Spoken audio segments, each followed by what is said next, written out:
ఆ రోజుల్లో మరి అమ్మతో రాంబాబు అసెంబ్లీలో భువనేశ్వర్ గారి గురించి మాట్లాడుతున్నప్పుడు పొలపులేని గురించి మాట్లాడినప్పుడు మరి భువనేశ్వర్ గారు ఆడవాళ్ళు కాదు. మీరు పోయి వైఎస్ఆర్సీపీ సోషల్ మీడియాతో పెట్టుకున్నారనుకో, left right front to back తడుముకోవాల్సి వస్తుంది.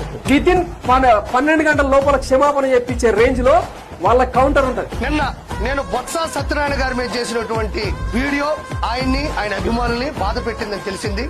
నేను తీవ్రమైనటువంటి ఆరోపణలు గాని చేయలేదు. ఏది ఏమైనప్పటికీ కూడా నేను బొత్స సత్యనారాయణ గారికి మనస్ఫూర్తిగా క్షమాపణలు తెలియజేసుకుంటున్నాను.